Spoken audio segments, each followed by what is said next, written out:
Voilà, retour de la pause. On va passer tout de suite à la Guinée, mais vous concluez sur la Libye. Voilà, je disais quelque part que ce même théâtre s'était déjà joué en Angola, où on a vu même la Russie qui, à travers les contacts qu'il y avait entre Jonas Savimbi et le leader du Cuba, Fidel Castro, s'était retrouvé sur le terrain africain. Et aujourd'hui, on sent ce retour, je peux dire, ex-abrupto de la Russie sur le continent africain. Plus tard, peut-être, on va aborder ça dans les questions suivantes. Dans le dossier malien, on sent déjà l'odeur de la Russie sur le terrain. Et donc, la même chose se joue aujourd'hui en Libye. Et moi, je dois dire que toutes les puissances doivent se retrouver normalement pour mettre fin à ces genres d'attitudes, parce que même si aujourd'hui le monde évite... Ils vont mettre fin à ça parce que vous vous rappelez des Gaules, là, on n'a pas d'amis, on n'a que des intérêts. Absolument. Mais le monde aussi... C'est l'Afrique qui peut-être prête le flanc. Ah oui, absolument. Mais comme les mêmes puissances sont en train de parler de la mondialisation, et dans ce schéma de mondialisation, si réellement nous sommes devenus un village planétaire, donc quelque part, un conflit qui naît en Afrique ou ailleurs est en train d'apporter plutôt, en quelque sorte, des avantages et des voilà, à toute la planète. Et donc c'est là, moi, j'appelle à la conscience de ces puissances-là de revoir un peu leur stratégie sur le terrain. Deuxième sujet, la Guinée. Tout de suite, 82 ans, Alpha Condé se présente comme le candidat des femmes et des jeunes, malgré les menace de l'opposition qui la juge illégale. Sa candidature, le président guinéen Alpha Condé a confirmé mercredi pour la première fois être candidat à la présidentielle du 18 octobre prochain. Ce sera un troisième mandat, même si ses partisans parlent d'un premier mandat de la troisième d'une nouvelle république, pardon. Après des mois d'ambiguïté, le président a été très clair. À partir de maintenant, je m'engage pour vous. Vous avez décidé que je m'engage à lancer Alpha Condé, 82 ans, par visioconférence à l'adresse des femmes de son parti qui avait organisé une manifestation en faveur de sa candidature. Ibrahim Acha, comment on peut être candidat des jeunes à 82 ans? Mais puisqu'on l'appelle le Coran, c'est-à-dire le vieux, donc le vieux avec son élan paternaliste là, donc il veut baliser le terrain, il veut assurer une Guinée stable pour les jeunes, parce qu'il s'est dit que l'avenir se joue au niveau des jeunes et au niveau des femmes. Bon, ben c'est dans le contexte Alpha Condé, bien évidemment, mais il faut dire que Alpha Condé ne veut pas prendre exemple sur Ibrahima Boubacar Keïta et sur le président Nkurunziza, pourquoi pas. Parce que vous avez vu que ces présidents, à un moment donné, avaient une santé fragile et ce n'était pas quand même la bonne forme pour pouvoir diriger un pays. Et à son âge, et vous voyez un peu, quand vous voyez Alpha Condé, physiquement, c'est un monsieur qui ne tient plus. Pour pouvoir, de toute façon, à 82 ans, voilà, on ne peut tient vraiment. Bien évidemment. Et donc, mais comme il s'entête, il dit que bon, ce sont les jeunes, ce sont les femmes qui ont demandé à ce qu'il se présente de nouveau. Donc, il accepte. Vous savez, c'est ce que nous avons toujours appelé la boulimie du pouvoir. Quand des gens font un mandat, après 2 mandats, ils ne veulent pas quitter, et ils voudraient que s'éterniser sur le fauteuil présidentiel. On se demande à quelle fin, on se demande qu'est-ce qu'ils ont d'exceptionnel à apporter encore, qu'ils n'ont pas pu faire au cours des 2 mandats précédents. La question que nous nous posons aujourd'hui, s'il accepte, c'est parce que il avait cette intention, mais une intention qu'il a eu à nier. Lorsqu'on voulait faire les réformes dans ce pays, il avait dit qu'il n'avait aucunement l'idée de se représenter et que les réformes, c'était pour amener le pays vers la prospérité. Il fallait réadapter les tests au contexte mondial, au contexte actuel. Et c'était les arguments qu'il avait eu à déployer. Et tous ceux qui disaient que voyaient en ces réformes constitutionnelles des moyens, des stratagèmes pour pouvoir s'éterniser au pouvoir, étaient des gens qui étaient considérés comme des gens qui, en tout cas, qui anticipaient sur des choses, mais n'avaient pas réellement les vrais outils, les vraies clés pour pouvoir analyser l'actualité politique. Vous vous rappelez, même sur ce plateau, j'ai eu à dire que Alpha Condé a l'intention de rempiler.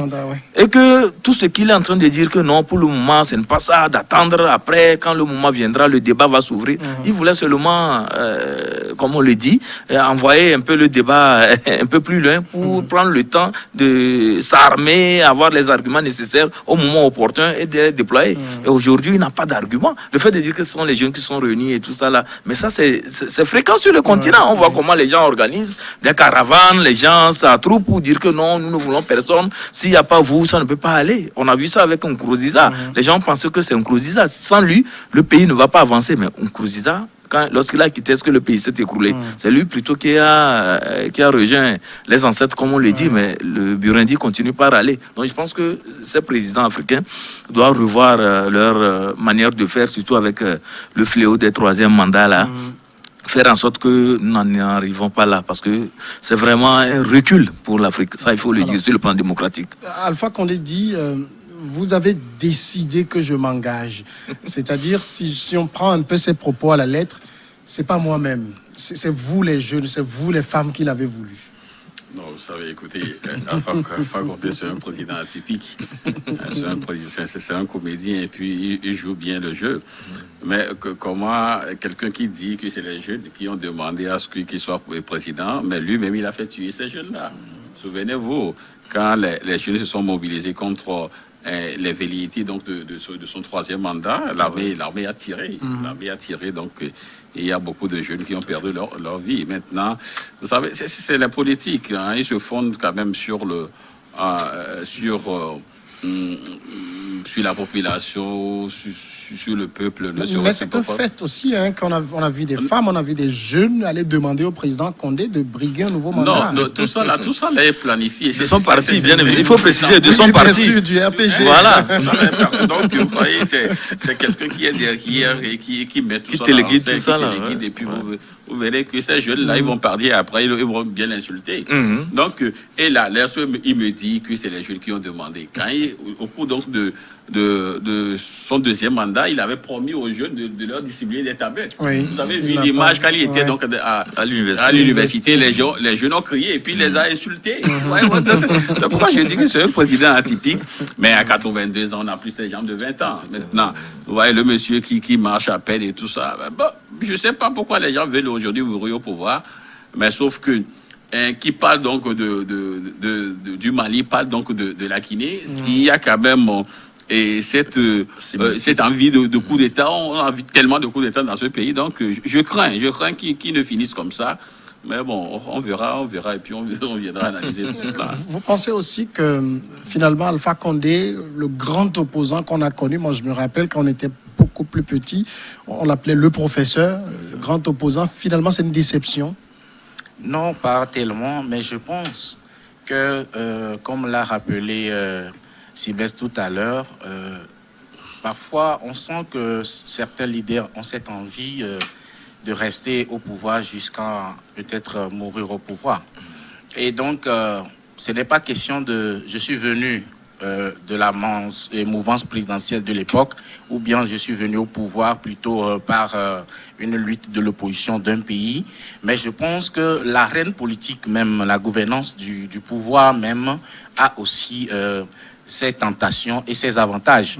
Et donc, pour analyser foncièrement ce qui se passe en Guinée, il va falloir étudier un peu l'histoire de ce pays pour savoir que, comme l'a rappelé tout à l'heure Sylvestre, la fièvre de coup d'État, donc dans le passé, on sait ce qui s'est passé en Guinée. Et donc, Condé doit jouer avec tous ces paramètres-là aussi. Mais si aujourd'hui, il dit qu'il est en train de répondre... Ibrahim Acha a rappelé tout à l'heure, s'il n'y a pas Condé, la Guinée ne s'effondrera pas. Absolument. Et surtout que les jeunes et les femmes de son parti qui ont sollicité en quelque sorte ses voix ou bien sa candidature, reste à savoir quel est leur pourcentage sur l'échiquier national. Et si, on doit parler de légitimité en matière de politique avant de parler également de légalité. Donc, s'il advenait peut-être que ces jeunes soient majoritaires à l'étendue du pays, avec les termes de leur constitution, je pense que le peuple guinéen est mieux placé pour faire cette analyse foncière et juger de ce qu'ils doivent en quelque sorte décider au final par rapport à la candidature de Alpha Condé. Voilà ce que je peux ajouter concernant cette... Non, le problème, c'est le recul de la démocratie en Afrique. Vous savez, pourquoi, à un moment donné, à partir de 1990, les États africains ont opté pour la démocratie? C'est pour pouvoir aller vers cette stabilité et éviter les coups d'État. Parce que quand, du jour au lendemain, quelqu'un peut prendre les armes et déposer le président, prendre le pouvoir, ça veut dire que quelqu'un d'autre aussi qui est plus puissant, le lendemain peut faire aussi la même chose. Donc ça crée une certaine instabilité. Voilà pourquoi les États ont opté pour la démocratie. Alpha Condé, qui s'est positionné comme un démocrate, que nous avons connu, vous l'avez rappelé, ça fait plus de 40 ans d'opposition. Il a lutté contre Lansana Conté. Et aujourd'hui, ce même Alpha Condé, le chantre de la démocratie, qui met la démocratie en péril, ça voudrait dire qu'il y a vraiment des inquiétudes à nourrir quant à l'avenir de cette Afrique que nous voulons démocratique, stable et prospère. Parce que le développement rime avec la démocratie. Un dictateur n'a jamais développé un pays. Ça, il faut le dire. Même si certains estiment que dans certains pays, il y a des dictateurs qui ont construit des buildings, qui ont fait ce n'est pas le développement. Le développement est avant tout humain. Il faut que les gens se sentent libres. Les gens puissent faire sortir ce qu'ils ont dans la tête. C'est ça le développement. Sortir les choses, des innovations. C'est ça. Mais quand on empêche les gens de s'exprimer, les gens n'arrivent même pas à faire des analyses objectives. Des gens sont brimés. Les gens qui sortent dans la rue juste pour réclamer le minimum. Leur survie. Réclamer au moins qu'il y ait redistribution équitable des ressources du même pays. On les embastille, on les bastonne, on les tue. Parfois, on tire sur eux comme des gibiers qu'on trouve dans la forêt. Je me dis que ça ne peut pas faire avancer l'humanité. Donc, Alpha Condé, à mon avis, ne devrait pas aller vers son troisième. C'est pas nécessaire, comme l'a dit l'archevêque d'Abidjan. Oui. Non, moi ce que je dis, c'est que vous avez vu que la dernière fois, il y a eu un coup d'État au Mali. Et normalement, ça devait être condamné unanimement par tous les Africains. Mais sauf que aujourd'hui, vous verrez que les gens trouvent quand même cet esprit mort-là de dire que c'est un coup d'État démocratique ou c'est un coup d'État salutaire. Populaire. Voilà, donc tout cela, donc ça participe et ça amène donc au recul démocratique sur le continent.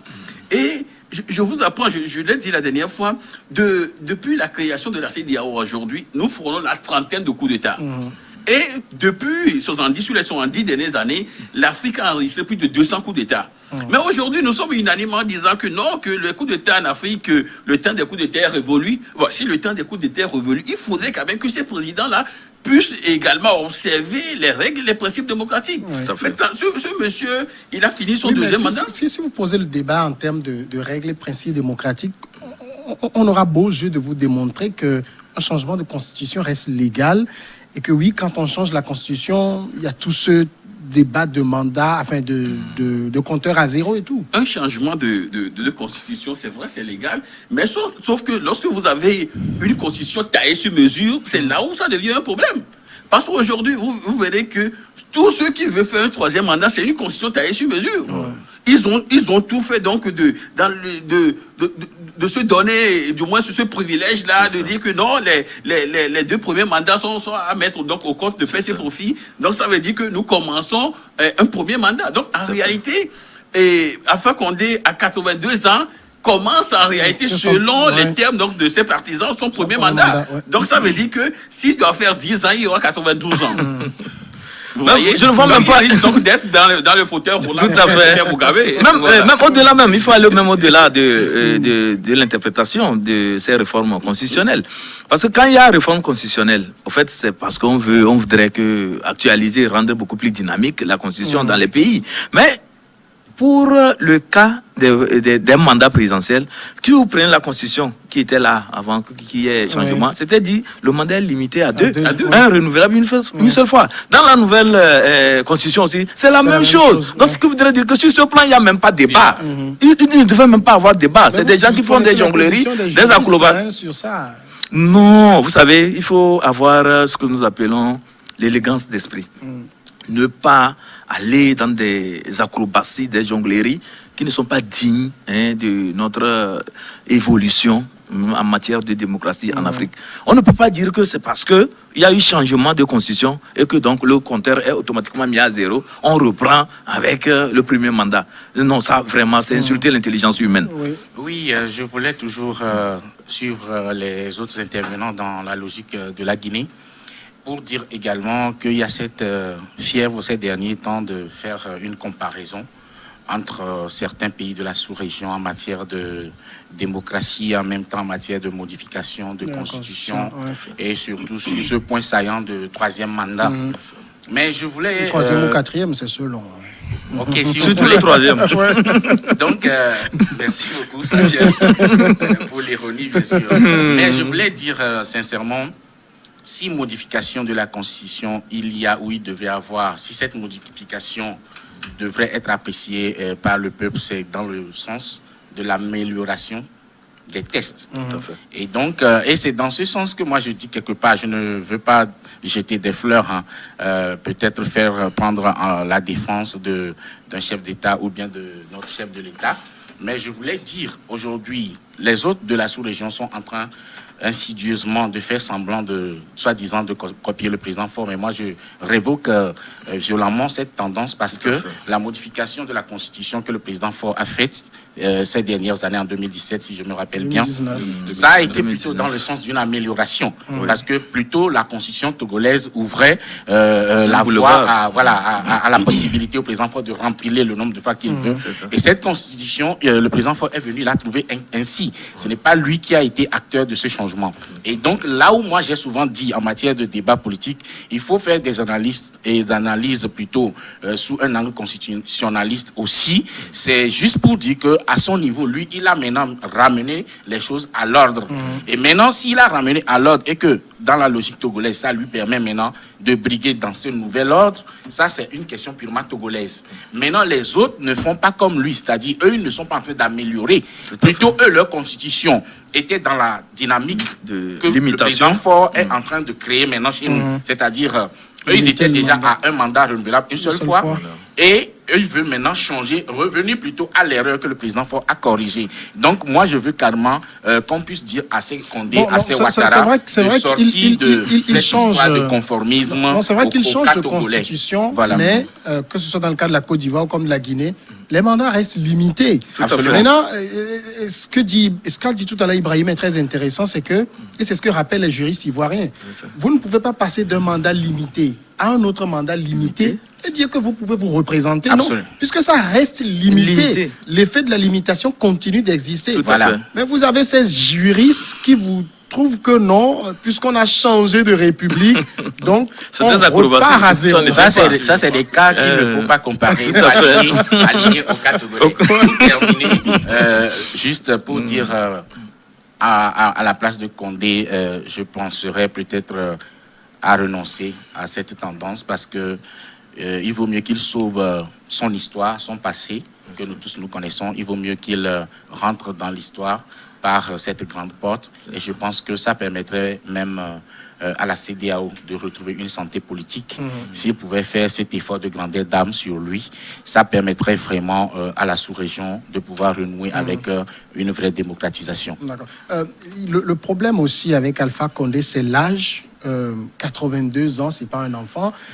Et ça pose aussi la question de la santé des chefs d'État. Je ne sais pas, on va parler peut-être tout à l'heure du Mali. Vous avez vu, il a suffi qu'il quitte le pouvoir pour qu'on se rende compte que c'était un malade qui était au pouvoir. Oui, je crois que c'est la même chose que qu'on voit avec Alpha Condé. En fait, c'est une ambulance qui est en train de passer. Est-ce que vous pensez? Oui, il suffit juste qu'on le mette dans des conditions que UBK a vécues et vous verrez que ça va déclencher le soir. Donc, c'est pourquoi je dis qu'il y a des jeunes. Regardez ce président Bissau, guinéen, Mbalo. Il est jeune, 47 ans. Vous savez, aujourd'hui, c'est vrai qu'il y a quelques années, en Afrique, ce serait un peu plus difficile de voir peut-être des jeunes qui aiment peut-être l'affaire politique. Mais aujourd'hui, vous verrez qu'il y a des jeunes qui reviennent, du moins de l'étranger, avec un bagage intellectuel assez important, et qui ont quand même l'étoffe nécessaire pour diriger un pays. Donc il y a tellement de jeunes pour prendre la relève. Donc, et ces vieux de la France-Afrique, il faudrait quand même qu'ils puissent libérer le plancher. Tout à fait. Maintenant, le monsieur 82 ans, je vous dis que ce serait difficile parce que la charge d'un chef d'État, c'est énorme. Mais il la connaît. Mais c'est pourquoi je vous dis que le monsieur, oui, peut-être qu'on souhaite qu'il puisse se passer le cap, Et si c'est ça sa logique, et s'il arrive à passer, vous verrez que ce sera difficile pour Condé de finir donc son position, du moins son troisième ou son premier mandat, c'est selon. Il serait difficile pour lui donc de finir les 5 ans, parce que le monsieur marche à peine, et vous verrez tout ça. Mais bon, il a de l'ironie, il a quelques verbes là de ce pour faire amuser les gens. Et on croit que non, il est encore solide. Non, je dis que à un moment donné, il faut quitter les choses avant que les choses ne vous quittent. Quoi. Voilà. Tout ça, est-ce que finalement aussi, c'est pas aux Guinéens de décider? Bien sûr, c'est aux Guinéens de décider, mais lorsqu'on est en position de domination dans le pays, on décide à la place des Guinéens et on fait semblant de faire croire que c'est la majorité qui est en train de décider, alors que c'est une décision personnelle, mais téléguidée. Et on fait tout pour couvrir cela d'une certaine légitimité et d'un certain consensus. Vous comprenez? C'est ce que nous appelons la force de la manipulation dans les pays. Les dictateurs ont vraiment de ces tours-là. Ils ont tout. Ils ont la communication, ils ont tout. Ils peuvent aussi soudoyer des gens avec des billets de banque. C'est facile de remplir tout un stade et de dire que c'est le peuple qui s'est réuni, c'est le peuple qui veut faire ceci, alors qu'en réalité, ce peuple n'est pas derrière. Il faut voir ce qui s'est passé un peu au Mali. Vous avez vu, lorsque Ibeka allait aux élections pour son deuxième mandat, mais c'était vraiment l'enthousiasme un peu partout, Ibeka. Mais finalement, on s'est rendu compte que ce Ibeka qui se disait populaire, c'est le même peuple là qui l'a désavoué. C'est ce qui se passe actuellement aussi en Guinée. Alpha Condé, l'opposant, c'est vrai, pour le premier mandat, il n'y avait pas eu trop de problèmes, mais le deuxième mandat, Alpha Condé a déçu les espoirs guinéens parce que Lansana Conté qu'il a eu à combattre, qu'il accusait, qu'il taxait d'autocrate, de dictateur, de quoi. Mais il a fait pire que Lansana Conté. Il fait pire actuellement que Lansana Conté. Et ça, vraiment, c'est dommage. Permettez-moi d'aller sur le plan santé, parce que mon confrère aussi a eu à parler de ça. Le certificat médical des chefs d'État est tabou. Et c'est en Afrique. C'est en Afrique qu'on rencontre de ces anomalies. Parce que certains pensent que si le chef de l'État est malade, on dit il est malade, c'est fini. Les gens vont tout faire pour le déposer. En Occident, vous savez, on ne dit pas aussi trop la vérité sur ça. Non, mais il y a certains qui ont le courage de communiquer. Et même en Afrique, il y a certains leaders politiques, certains responsables, certains officiels qui commencent aussi à en parler. Quand vous prenez un peu le Burkina Faso, tous les ministres qui sont atteints de Covid ont eu à les déclarer sans embâche, sans être gênés. Certains même étaient même dans leur confinement, étant malades, mais ils continuaient par tuer. Les modifications, les métamorphoses, tout ce qu'il y avait comme soins, tout ça là, ils le disaient. Et ça participait aussi à la sensibilisation des communautés. Mais sur d'autres choses, c'est tabou. Les gens ont même des cancers qui traînent et tout ça là, mais on ne veut même pas faire savoir qu'il y a quelque chose. Je ne rappelle pas qu'au Togo, on a pu tuer quelqu'un le Covid. Non, mais personne. Au Togo, vraiment, c'est tabou. Hein? Non, bon, s'il n'y a personne qui l'a. Bon, espérons. L'autre problème au niveau de la Guinée, c'est aussi l'opposition, parce que c'est vrai que la candidature d'Alpha Condé, ça ne fait plus l'ombre d'un seul doute.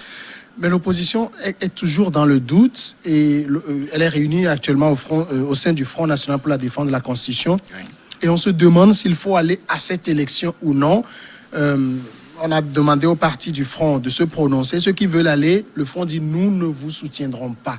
Est-ce que c'est la bonne approche si on espère bloquer Condé? Non, d'emblée, je dirais que c'est un gauchisme qui est en train de se préparer. Et je ne sais pas parfois s'il faut dire qu'en renonçant à se présenter, on laisse la voie libre à Condé.